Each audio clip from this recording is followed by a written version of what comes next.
Hello and welcome to The Agenda. I'm Stephen Cole, and this week we're getting a view from Russia as we bring you an exclusive interview with Russia's ambassador to the United Kingdom, His Excellency Andrei Kelin.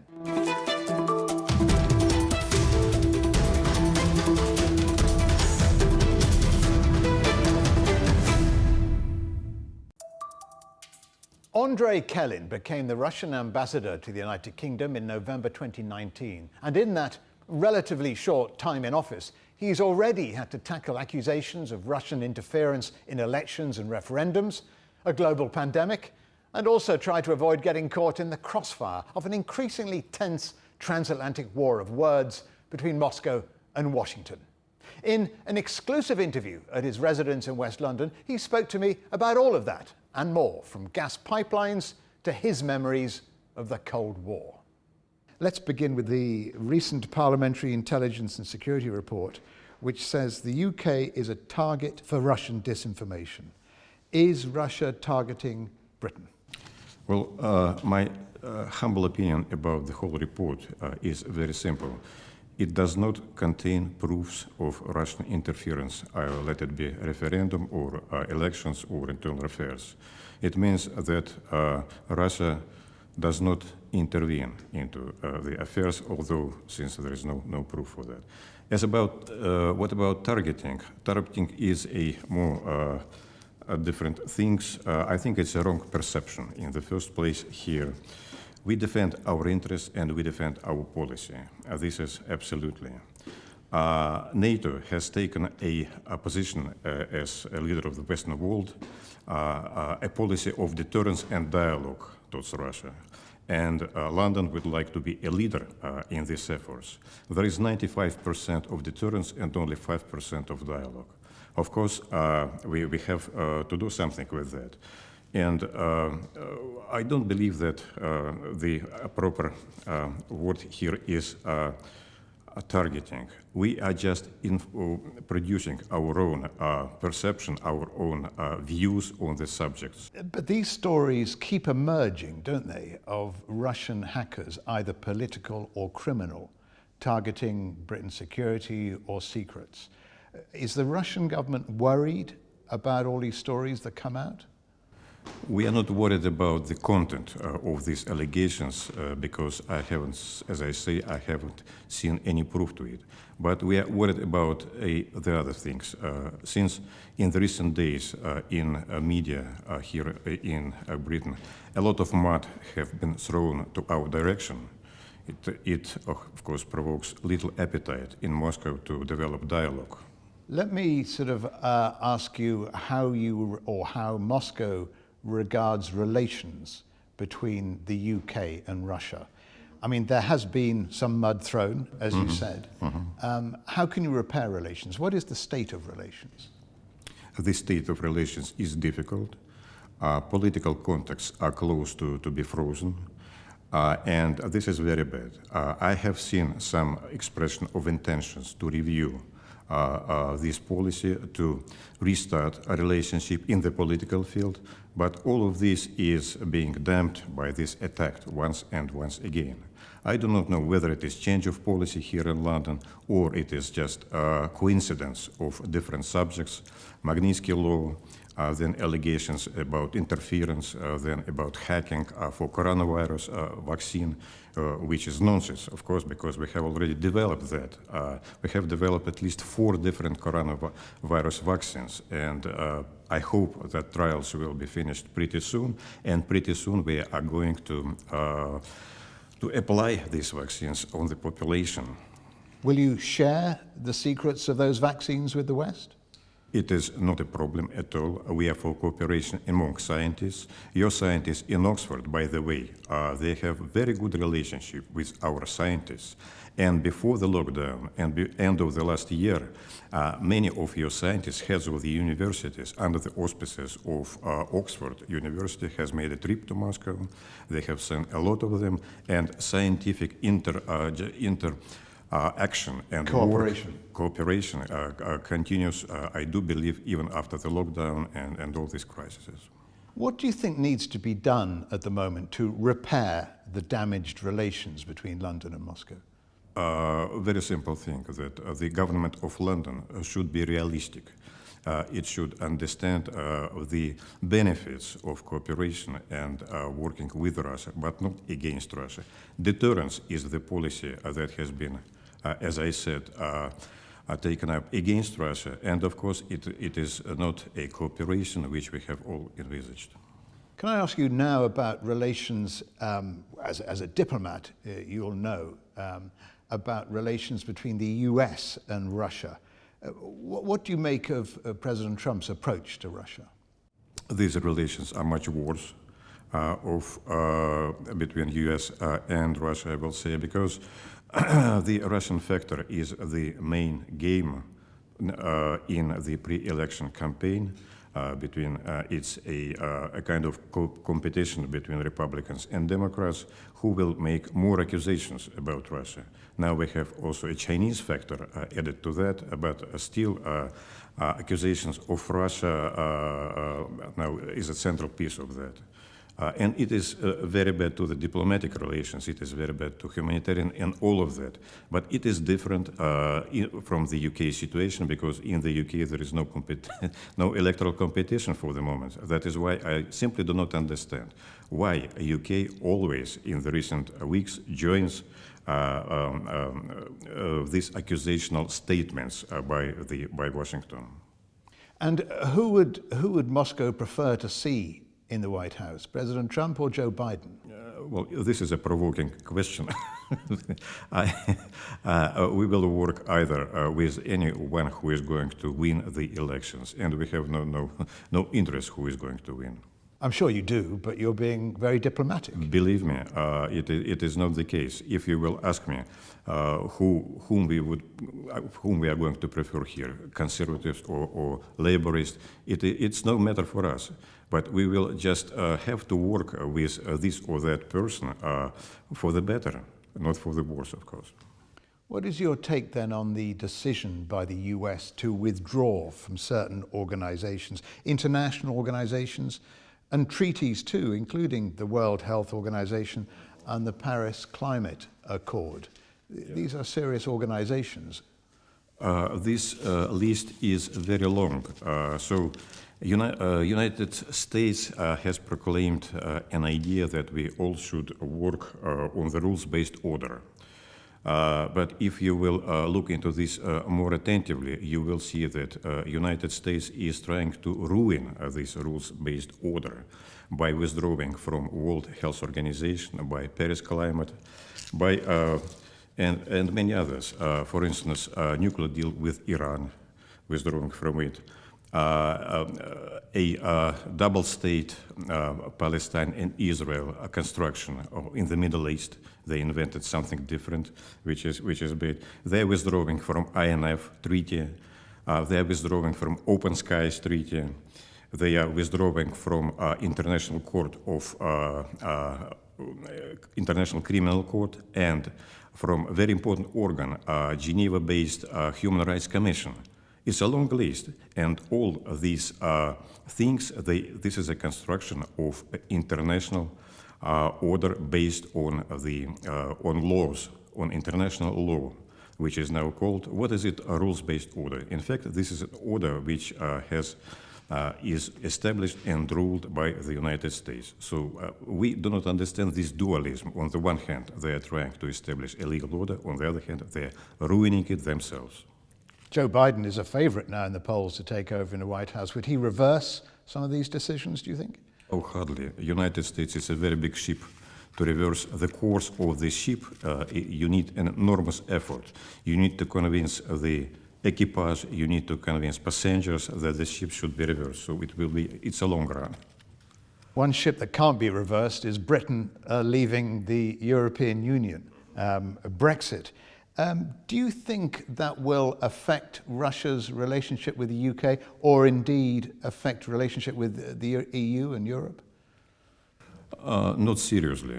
Of course, not seriously. At the moment, and even not at the moment, a couple of years ago, United Kingdom was mainly guided by the principles of policy of the European Union. So it was, by the policy of the European Union, it's a common lowest denominator, of course, which is looking at different factors in this field.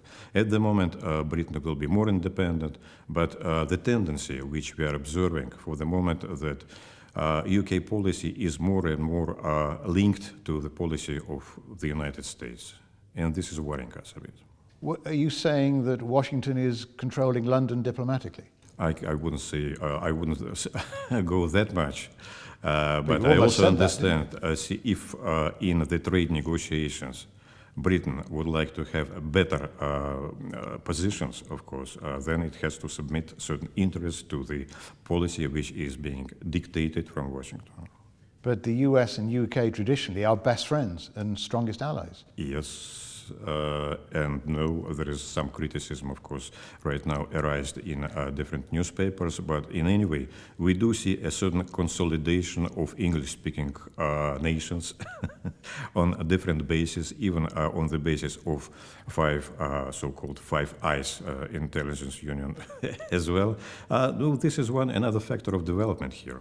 The US State Department has called for financial penalties on investors and other business participants in the undersea pipeline that will carry natural gas from Russia to Germany. What is the Russian view towards what is effectively a threat? A financial threat? It is threat? not a threat to us, but it is more a threat to the investors. To investors, to European investors and allies. This is a commercial project which we even do not initiate it. It has been initiated by Germany. And imposing sanctions of it, extraterritorial sanctions, or as it is now going on, threatening companies which are involved into this is unscrupulous, really. This is an appropriate means of competition in the economic field. But I think that it's Europe a sign, isn't it, of the US worrying that Germany is going to be over-reliant on Russian energy? Well, it depends. This is a matter for Germany, of course, and other countries who do believe that this gas will be cheaper for them than the liquid gas imported from the United States. And here you have to choose the economic side and political side. But as I understand, and often they're very closely linked. You do not count money being guided only by political considerations. Of course, business is proceeding from economic reasons, and this is natural. But this handling of the allies and handling of Europe by Washington, for us, it is totally ununderstandable. So you're saying that Washington is worried about the deal on economic grounds, not diplomatic or source of power grounds? Opposite, absolutely. I mean absolutely opposite, because the importation of liquid gas from United States costs much more than a gas that is supplied by tubes from Russia. Is the European market important for Russia in terms of power? Because Gazprom could well look to other markets, perhaps bigger markets like Asian markets. And we're doing it, so it is pipelines under construction to China, different parts of China we are going to supply. This is an enormous market. But Europe, of course, will remain within the scope of our attention. It is about 20% of our trade. And we will continue to work with Europe. We will not abandon Europe. We are a European nation, and a lot of trade and relations continue to be in this field. So coming back to Brexit, was Moscow disappointed at the UK voting to leave Europe? We do not have any feeling about that. This is up to UK to decide whether it feels more comfortable outside of European Union and being on her own, on its own, I'm not sure what will be correct, or being inside the European Union. For us, it doesn't make a big difference. In economic terms, of course, there is an opportunity for Russia to develop more relationship in the field of trade and investment, although investment, even at the moment, are very big, I should say, from UK, and they continue to increase, even in the recent year, from UK to Russia. And some barriers which has been posed by European Union in our trade has already fallen, but we still do not see any activity of UK government who would like to establish good and proper economic terms with us, since there are political barriers to this. You mentioned in your previous answer about China and power links to China. What is the state of relations between China and Russia? I think it is partnership relations, and they're going pretty well. In economic terms, in terms of trade, in terms of partnership, even in strategic areas, I would say that we feel that we can be partners with China. And we have a long story of partnership and different relationships. So I think that we have a good future together. And how do you mean relationships? In what areas? In different areas, as I said, in different areas, but more important, we have a certain partnership in strategic area. This is a political military field as well. So we are doing maneuvers together. So there is a partnership between armed forces as well. This is all helps. And more important is that our positions on in international relations, they coincide more and more. Also in the Security Council, we more and more vote together on similar subjects. We have similar position towards Iran, towards Syria, and in many other areas. Well, you must therefore be disappointed by this recent international conference that started to talk about a Cold War, saying the US stance towards China in particular could be a threat to, quote, all of humanity. What do you make of that? I do believe that this development is very bad. I'm at the age, I was a witness of the Cold War. I remember how it happened and how bad it was, of course. For me, such a sudden turn in the United States towards spoiling relations with China was a surprise. Even more for me was a surprise that UK is turning around towards China. If you remember, even in March, there was a pretty good dialogue between UK and China. UK has sent a plane with equipment to beat coronavirus to UK. There was conversations at the top, but suddenly, 2 or 3 months after that, things turned around totally. What caused that turnaround? That's a good question. Even if you know, tell me, please. You're looking bewildered about talk of a Cold War, then? By all means, we need to avoid any Cold War and any course of events that may be going in this direction. I mean, there's been so much change during this pandemic, not least economically. The world is in a very difficult place economically. I think, was it 8 trillion is going to be wiped off GDP because of the pandemic. Is there a role for Russia going forward economically to try and solve some of these problems? You know that in the beginning of pandemic, in April, I do believe, late March and April, there were a lot of articles and a lot of opinions how world is going to change after the pandemics.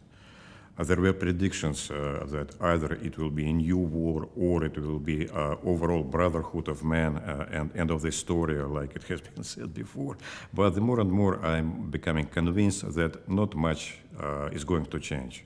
Things will remain in place, with one exception, that all of us, including UK, US, Russia, and the others, suffered economically very seriously. It means that GDP is lost, and definitely we will have to spend coming years for a restoration of the past level of economics before going forward. So we're all suffering, we're all in the same boat economically. Absolutely. We've all got to pay for COVID-19.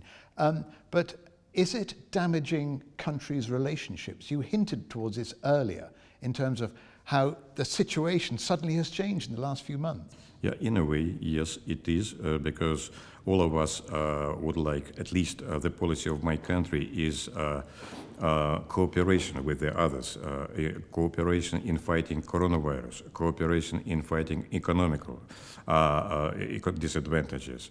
But some still would like to make alliances here, as you see, some countries.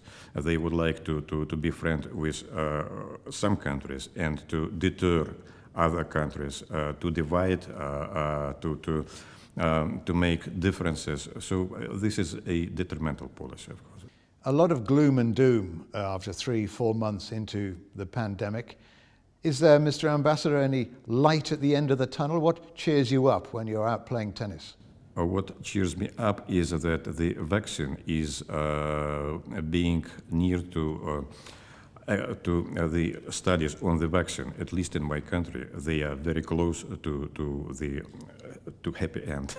And sooner or later, perhaps in the autumn, we are going to start to apply this action to the population, which is very important and which shows us that there is some light in the end of the tunnel. Mr. Ambassador, thank you very much indeed for talking to us at CGTN. Thank you very much for the good questions. And still to come here on the agenda, we've heard what Russia makes of the rest of the world, but what's the global view of Russia? We'll get the thoughts of expert Dr Mark Galeotti.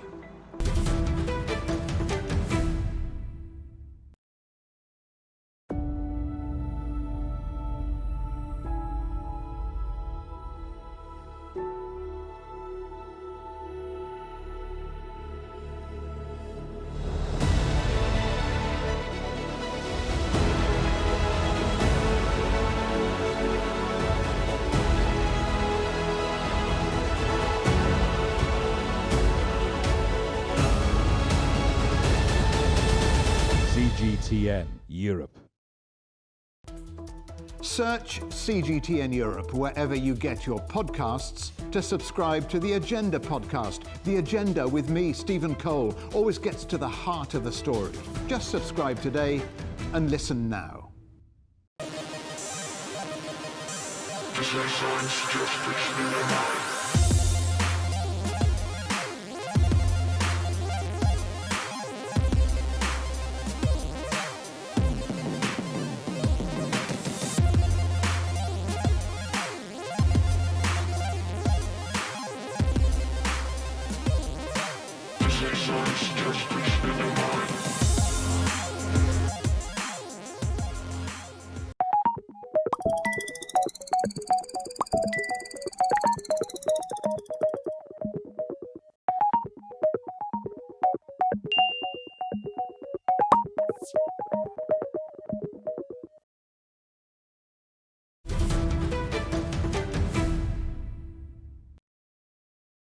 Welcome back to the Agenda. Before the break, we heard Russia's view of the world from her ambassador to the UK, Andrei Kelin.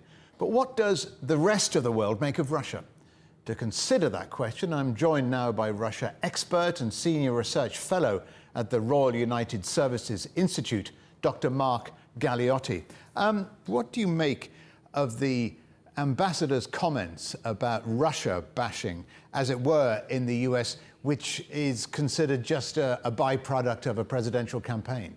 In this respect, I think he's absolutely right. I mean, I find this as an experience of being a British-based Russia watcher, but one who lived in the United States for 7.5 years.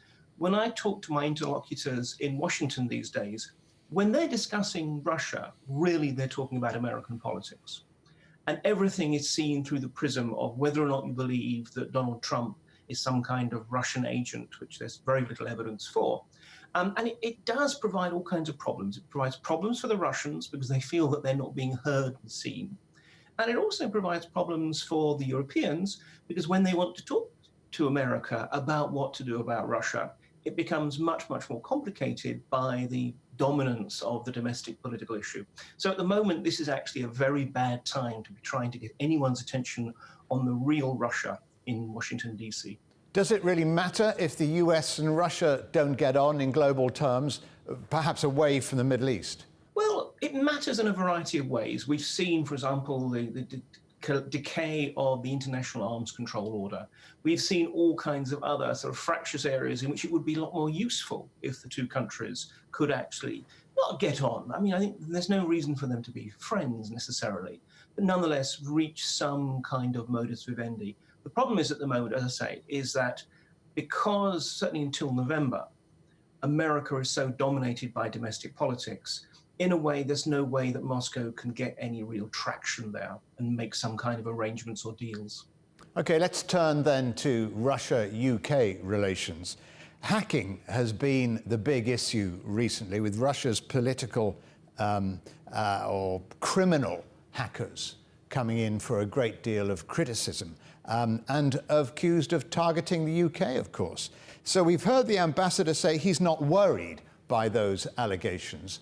Should we be? What we're increasingly seeing is that in some ways the hacker underworld is a truly global underworld.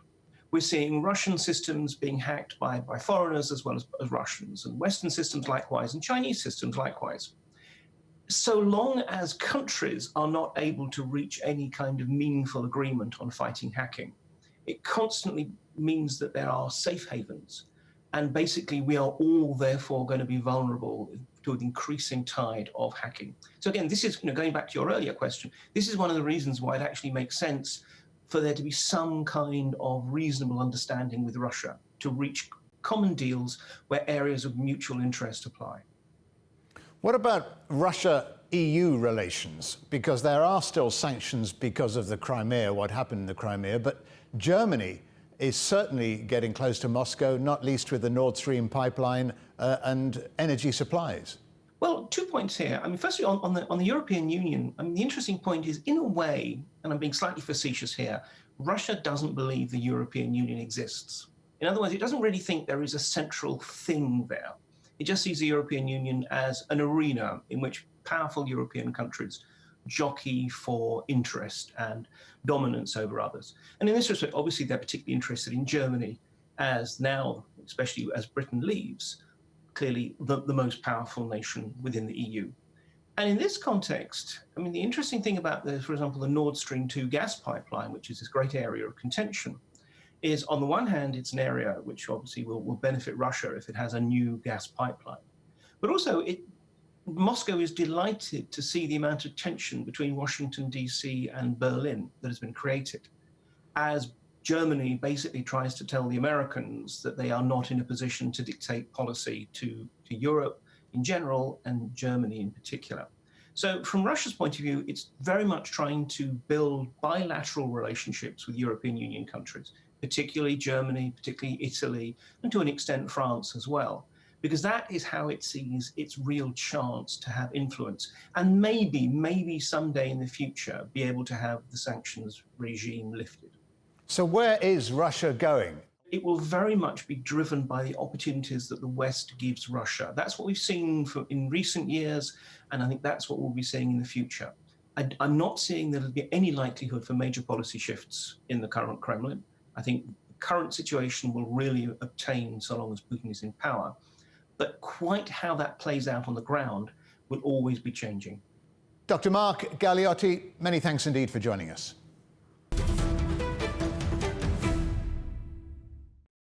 In the midst of a global pandemic and global recession, there has never been more need for the world to work together to create a new, better normal. And yet, what I took from my conversation with Russia's ambassador to the UK is that decades-old prejudices between East and West are still all too real. And he told me the state of relations between Russia and the UK, the EU, and especially the US, are not good. And he insists Russia is ready for a new dialogue with old adversaries to improve that situation, but is meeting resistance from all sides in attempts to do so. He has grave concerns, too, that intransigence from the West could lead to a new Cold War. He lived through the last one, as did I. And it's not a period either of us, or indeed anyone, should want to repeat. If there is one positive from the COVID-19 outbreak, it's that it could provide an opportunity for a global reset, a chance for Russia, the US, the UK, the EU and China and the rest of the world to rethink their political and economic relations. And that can only be a good thing. Coming up on a future agenda, the show must go on, or must it? Can the world's theatre survive the effects of coronavirus? And don't forget, for more agenda content, you can visit our website or you can follow us on Twitter and Facebook. But for now, from me, Stephen Cole, and all the Agenda team here in London, it's goodbye.